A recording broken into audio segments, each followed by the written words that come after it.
Alors bonjour à toutes et à tous. Aujourd'hui, comme elle a été annoncée par Myria, on a Alexis Onestas. Je suis très honoré de pouvoir t'interviewer et de pouvoir partager avec toi et l'ensemble des, je crois qu'on y sont un peu plus 2000 à nous écouter.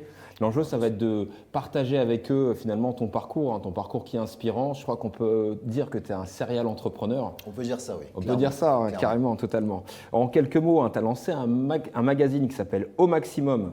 C'est un magazine sur la culture hip-hop. Qui s'appelait. C'est il y a très longtemps de ça, j'avais 15-16 ans. 15-16 ans, c'est ça, j'ai appris à 15 ans et ça t'a donné l'opportunité de rencontrer Damen Dash. C'est ça, exactement. Waouh. Exactement. Donc d'un projet entrepreneurial, toi, tu as clairement donné vie à tes rêves. Oui, c'est vraiment cette rencontre qui a clairement changé la donne pour moi, dans le sens où rencontrer quelqu'un qui s'occupait de l'envers du décor d'un de mes rappeurs préférés, en l'occurrence Jay-Z, c'est vraiment quelque chose qui a changé ma vision de l'entrepreneuriat et j'ai décidé de suivre sa voie à 100%. C'est incroyable, justement, ce parcours. Après, tu as pu travailler à la promotion d'artistes et finalement être au cœur de la musique, finalement, et Exactement. au cœur de l'entertainment, parce que finalement, le hip-hop, c'est pas que de la musique, c'est une culture. Exactement. Et on voit bien que c'est intéressant quand on voit ton parcours, c'est qu'il y a toutes les composantes.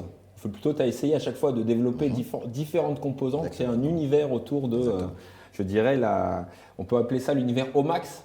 On peut dire ça aujourd'hui. En plus, j'ai recentré un peu le tout au sein d'un nom qui s'appelle Omax Capital, qui rassemble justement mes structures et les structures dans lesquelles moi-même j'investis. Est-ce qu'on peut reprendre finalement ton parcours? Toi, tu viens d'Épinay-sur-Seine, dans Seine-Saint-Denis. Exactement, en 93. Donc, un département qui est fort d'une mythologie, un grand imaginaire, aussi, qui est lié aussi au hip-hop. Qui m'a beaucoup inspiré, beaucoup, parce que mes premiers chocs par rapport à la Seine-Saint-Denis, c'est NTM, c'est plein de gens comme ça qui ont créé au niveau de la culture des choses qui ont marqué la France entière et même les pays autres. Et en gros, j'ai commencé donc par le magazine, c'est ma première réelle action au sein de l'entrepreneuriat entre guillemets, qui m'a amené donc à rencontrer Damon Dash et plus après à me diversifier vers la mode. Donc d'abord, j'ai été dans une structure de street marketing qui avait une marque de fringues. Et à partir de là, j'ai pu être repéré par Sully Céphile, qui avait à l'époque la marque Royal Wear et qui m'a nommé chargé de la communication de la marque. Et à la fin de Royal Wear, voilà, nouveau défi, nouveau envie de changement. Et je lance une structure avec des associés qui s'occupaient de soirées et de concerts.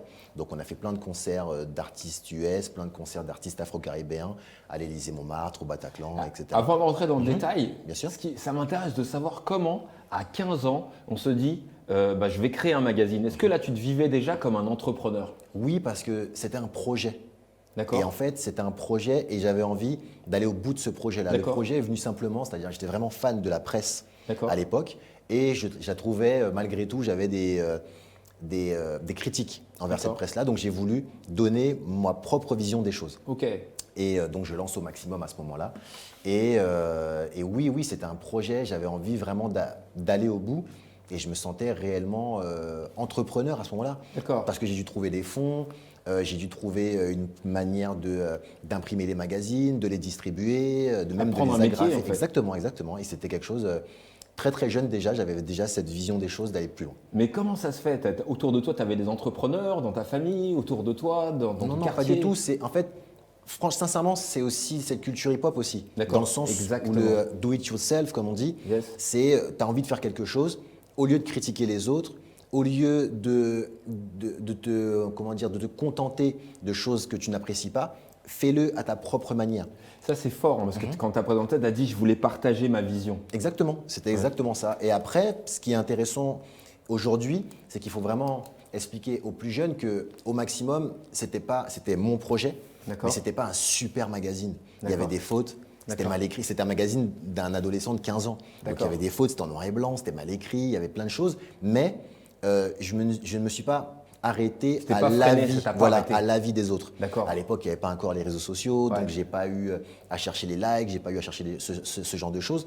J'ai donné ma vision au monde et puis les personnes qui ont apprécié et j'ai continué à fond. C'est hyper puissant ce que tu dis là parce que tu dis oui, effectivement, j'ai voulu partager ma vision, mais tu t'es pas contenté d'avoir une vision, tu t'as travaillé à donner vie à ton rêve. Exactement, et c'est ce qui a donné. Et ce qui est fort aussi, c'est que ce petit bout de papier, 20 ans plus tard, deviendra une agence de communication, m'a permis de rencontrer plein de gens que j'avais envie de rencontrer, que j'avais rêvé de rencontrer. Et c'est pour ça qu'il faut réellement qu'on a un projet aller au bout, parce qu'on ne sait pas où ce projet-là peut vous emmener. D'accord. Moi, là-bas, c'était la presse, c'est ce qui me passionnait. La communication, les soirées, après, c'est venu plus tard. Mais en tout cas, voilà, c'était ce qui me passionnait à la base et c'est ce qui m'a permis d'aller beaucoup plus loin sans le savoir à la base. Sans le savoir, en fait, C'est ça. c'est l'opportunité qui a créé des opportunités. Exactement. Ça, c'est intéressant, ça. Et donc, du coup, tu disais, tu as créé le magazine. Ensuite, avec des amis et associés, tu t'es mis à organiser des événements, Exactement. des concerts et des soirées. Exactement. Donc là, on a commencé dans une toute petite salle à Paris, à Bastille. D'accord. Et puis, bouche à oreille, succès. On a commencé vraiment à aller à se professionnaliser dans ce domaine qu'on ne connaissait pas non plus. D'accord. Et à partir de là, on a passé à l'Élysée-Montmartre. Et ça a été vraiment une découverte d'autre chose, dans le sens où il fallait apprendre comment gérer l'administratif, apprendre D'accord. comment gérer les comptes, apprendre comment gérer les bookings, etc. Et qu'on a commencé à faire des concerts. Alors là, c'est passé à un autre niveau. On a été faire des concerts dans différentes villes et pays. Donc c'est intéressant parce que moi, si j'entends, ça va intéresser ceux qui nous écoutent. C'est que tu as appris ton métier, à savoir d'artiste et d'événementiel et de mobiliser des artistes, etc. en faisant. Exactement. Et tu as également appris en faisant le métier d'entrepreneur sur l'ensemble de ces dimensions. Oui, parce que quand on vient d'endroits quand on vient de banlieue, quand on vient d'endroits où on n'a pas forcément autour de nous beaucoup d'entrepreneurs, on a justement j'ai théorisé un peu tout ça, hein, ces 3-4 années où il ne faut rien lâcher parce qu'on voit d'autres personnes qui ont déjà ces conseils-là, qui ont déjà cette connaissance-là de manière naturelle avancer plus vite. Mais nous, on intègre des choses qui vont rester en nous, en fait, réellement. C'est-à-dire qu'aujourd'hui, monter une société, moi, je l'ai appris seul. Mais ça a été gravé en moi. Donc, ces difficultés de départ, au final, me permettent plus vite d'avancer par la suite. Mais quand tu as fait ça, quand tu avais 15 ans, on n'était pas dans le même univers, environnement qu'aujourd'hui, où il y a toutes ces aides, tous ces appuis, etc.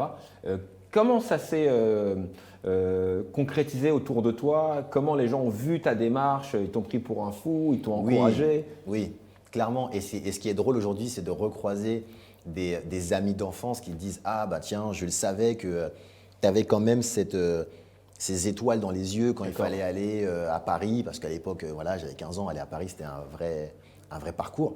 Et quand il fallait aller distribuer les magazines, tu allais seul, on ne voulait pas venir avec toi. Aujourd'hui, on se rend compte de ce que tu as fait. Et en fait, c'est cette énergie-là qu'il faut conserver, qu'il faut amener au bout. Et surtout, ne pas écouter, en fait, ça c'est très important, c'est ce que je répète souvent aux plus jeunes qui aujourd'hui ont les réseaux sociaux, qui sont des marqueurs et des avis directs. Ne pas écouter ces réseaux-là parce que si vous avez une idée en tête, foncez. C'est le plus important. Donc c'est vraiment ça que tu dis, vous avez une idée en tête, foncez, toi tu n'as pas attendu finalement. Et oui, il faut apprendre, oui, il faut se renseigner, oui, il faut aller chercher des informations qui ne sont pas données, mais c'est comme ça, c'est la vie d'entrepreneur aussi. Et si on veut aller plus loin, c'est ce qu'il faut faire. Parce que, attends, donc le magazine, après les événements, les concerts, les soirées, le management d'artistes, c'est aussi un autre métier. Donc toutes ces cordes à ton arc, chaque fois tu apprends un nouveau métier. Est-ce que ça veut dire que tu es toujours dans un processus où tu vas continuer à te former en fait? Mais moi, je ne m'arrête jamais dans le sens où, en fait, la vie que je mène aujourd'hui, c'est une vie qui, entre guillemets, ne m'était pas destinée. Donc aujourd'hui, à partir du moment où j'ai envie de faire quelque chose, plus personne et plus rien, même à l'intérieur de moi-même, ne peut me décourager parce que si j'ai réussi à faire un magazine, si j'ai réussi à faire des événements, si j'ai réussi à monter des agences de communication, pourquoi je ne réussirais pas demain à monter, comme je le fais en ce moment, une maison d'édition pour sortir des livres, par exemple? Excellent. Et donc, en parlant de ça, donc là, tu vas sortir des livres. J'ai sorti, ça y est. Tu sors des livres. En gros, en fait, j'ai voulu monter une maison d'édition parce que je lis beaucoup de livres en anglais. Et lorsque je rencontrais des gens autour de moi, quand je leur tendais le livre en question, ils n'étaient pas intéressés parce que c'était en anglais. Je me suis rendu compte qu'il y avait un marché par rapport à ça parce que c'était des livres, des biographies d'artistes, etc. qui pouvaient intéresser les gens avec qui je communique déjà. Et donc, on a acheté des droits aux États-Unis. Pareil, on s'est renseigné parce qu'on n'y connaissait rien. D'accord. On s'est renseigné, on a fait des dossiers, on a poser des questions aux maisons d'édition qui étaient déjà en place, etc. etc. Et aujourd'hui, ouais, on a sorti là le livre de Issa Rae, l'actrice et productrice. Tout à fait. Et c'est un premier essai, ça se passe super bien, on est déjà sur le second, enfin c'est super.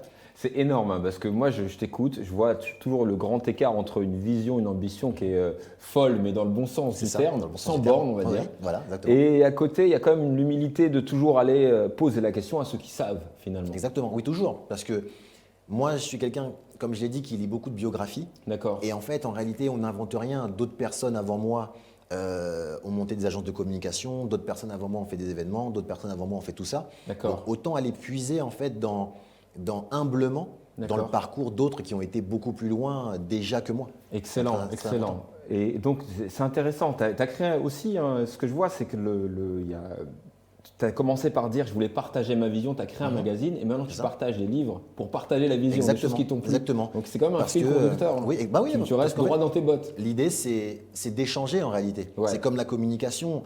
On choisit malgré tout les artistes avec lesquels on bosse. Et l'idée, c'est de donner à un maximum de personnes l'art, en fait, de livrer l'art à un maximum de personnes. Ça me fait penser, il y a un bouquin, parce que là, on va parler de justement comment tu prépares le futur. Il y a un bouquin américain, c'est Build for Change, ça veut dire, en fait, ils sont bâtis pour durer, et pour changer. Mais justement, ceux qui sont bâtis pour durer, ils sont bâtis pour changer, pour se transformer, en fait. Au final, comment tu opères ces transformations? En fait, ce genre de transformation, elle doit être constante. C'est-à-dire la crise là qu'on vient de traverser et qu'on traverse encore a montré que les personnes qui étaient agiles, les sociétés, les personnes qui étaient agiles, qui étaient à la base constamment en mutation, étaient celles qui résistaient le mieux aux crises. Dans le sens où si on s'arrête et qu'on se dit voilà, ma spécialité, mon domaine d'activité, c'est ça, point, on est sûr qu'à un moment donné, ça va cracher. Alors qu'aujourd'hui, au niveau de mes agences de communication et de mes autres structures, on fait de la publicité en ligne, on fait de la mise en relation, on a un centre de formation. Aujourd'hui, on est en train de titiller un petit peu le sport et la danse. Et au final, toutes ces diversifications nous permettent, en cas de crise dans nos propres domaines ou en cas de changement, d'avoir déjà un temps d'avance. Donc c'est du travail, mais c'est une mutation. En fait, la meilleure manière de résister aux mutations, c'est d'être soi-même en mutation constante. D'accord. Ça me fait penser il y a un sociologue qui disait que cette époque, avant, les choses étaient assez fixes et c'était l'époque de l'aboutissement. En fait, tu avais un projet, tu le menais à bien et tu aboutis. Et il disait que maintenant, on est dans l'ère de l'épanouissement. Exactement. Et c'est-à-dire il faut continuer à se transformer. Ouais, mais moi, je ne considère pas, alors certains qui ont des objectifs vont se dire oui, Alexis, il a atteint son but, etc. Mais à chaque fois que j'atteins un but, il y en a déjà un nouveau derrière. Moi, je ne considère pas à l'arrêt ou je ne considère pas sur la bonne voie. Je me considère juste en train de travailler et en train d'essayer d'élargir encore plus mes sociétés, mes structures. Comment tu peux donner des conseils, justement, comment tu perçois un peu les signaux faibles, les indices, les pistes pour trouver des orientations, pour se diversifier, anticiper le futur peut-être même? En fait, moi, ça reste autour de ma passion, malgré tout. Parce que je ne suis pas un entrepreneur qui est capable, par exemple, de voir le dernier accessoire à la mode je n'ai jamais, créé une société qui n'avait rien à voir avec mon domaine d'activité. Voilà. Parce que c'est pas quelque chose que je suis capable de faire. J'ai pas ce sens du business là. Par contre, quand c'est dans mon domaine, je capte vite, et c'est ce qu'il faut en fait donner comme conseil. Je capte vite les besoins. Il faut écouter en fait ses clients. Dernièrement, j'ai créé une structure qui s'appelle Statistics, qui est chargée de la publicité en ligne sur Google, etc. Et en gros, c'est parce que au-delà de mon agence de communication où je faisais passer un message aux médias, je sentais que mes clients avaient aussi besoin d'un boost naturel et réel au niveau de leurs vidéos. Eh bien, j'ai trouvé quelqu'un qui savait le faire, on s'associe, on a lancé la société.